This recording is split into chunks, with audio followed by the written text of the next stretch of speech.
নমস্কার, আমি কাকলি Dasgupta. Bengal cancer foundation 22 সাল থেকে তৈরি হয়েছে। আমাদের এখানে ডাক্তারবাবু রয়েছেন দেবনারায়ণ দত্ত।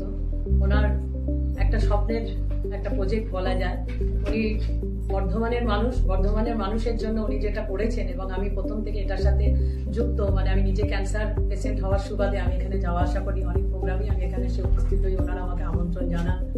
তো ওনার এই প্রচেষ্টা আজকে সত্যি করেই মনে হচ্ছে সার্থক হয়েছে। কারণ হচ্ছে বর্ধমানবাসীর কাছে একটা গর্বের বিষয় যে আমরা সবসময় বাইরে চিকিৎসা করতে যাই, টাটা মেমোরিয়াল যাই আমরা ক্যান্সারের জন্য। কত গরিব মানুষ আছে, তারা সবকিছু অন্তত খুইয়ে বলা যায়, জমি জায়গা বাড়ি বিক্রি করে দিয়েও তারা পেশেন্টকে বাঁচানোর জন্য কলকাতায় বোম্বে ছোটেন। কিন্তু সেটা আজকে বর্ধমানে পাচ্ছেন। বিশেষ করে আমি আজকে যেটা দেখলাম উদ্বোধন হলো আমাদের যেটা রেডিয়েশনের মেশিন, এটা আমি দেখলাম। তার সাথে যেটা হলো মেমোগ্রাফি, এবং আগেই হয়েছে যেটা কেমো। সবকিছুর জন্য বর্ধমানে যে পরিষেবাটা পাওয়া যাবে, বিশেষ করে রানীগঞ্জ সহ আসানসোলের ওই সাইড থেকে যারা সুদূর কলকাতা সুদূর বোম্বে যান, তারা অন্তত এইখানে পরিষেবাটা পাবেন। এটা একটা বিরাট পাওয়া। আমি নিজে ক্যান্সার পেশেন্ট হয়ে টাটা মেমোরিয়ালে চিকিৎসা করেছি। সেখানে যাওয়া থাকা সবকিছু মিলিয়ে যে কষ্টটা হয়, এবং মানুষ সব থেকে বেশি হিন্দিভাষী সবাই ওখানে, যার জন্য বাঙালি যারা তারা গিয়ে নানান বিভ্রান্তিতে পড়ে, তারা অনেক দালালের বর্তমানে শিকার হয়ে যাচ্ছে।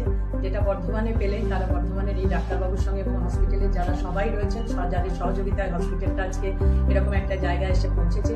প্রত্যেকের কাছে আশা করি ভালো ব্যবহার, ভালো সহযোগিতা সবটা পাবে। সব থেকে বেশি বাংলা পাবে। সেই জায়গায় তাদের নিজেদের কথা বোঝানোরও সুবিধা হবে, এবং যারা চিকিৎসা করবেন তাদেরও বুঝতে সুবিধা হবে। সবকিছু তারা একটা ছাদের তলায় পাবে।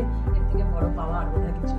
আমরা আরো অনেক বেশি স্বীকৃতি কামনা করি, এবং এত রুচিশীল একজন মানুষ ডাক্তারবাবু দেবনারায়ণ দত্ত মহাশয়, তিনি সব মেশিনপত্র সহ এবং গোটা হসপিটালটাকে যেভাবে সাজিয়েছেন বাইরে থেকে জিনিস এনে, এটা সত্যি করি খুব নজিরবিহীন ঘটনা। আমি চাইবো এই আগামী দিনে এই হসপিটাল আরো অনেক বেশি নাম করুক, এবং তার সঙ্গে মানুষের পরিষেবা সঠিকভাবে দিক। এটাই আমাদের কামনা।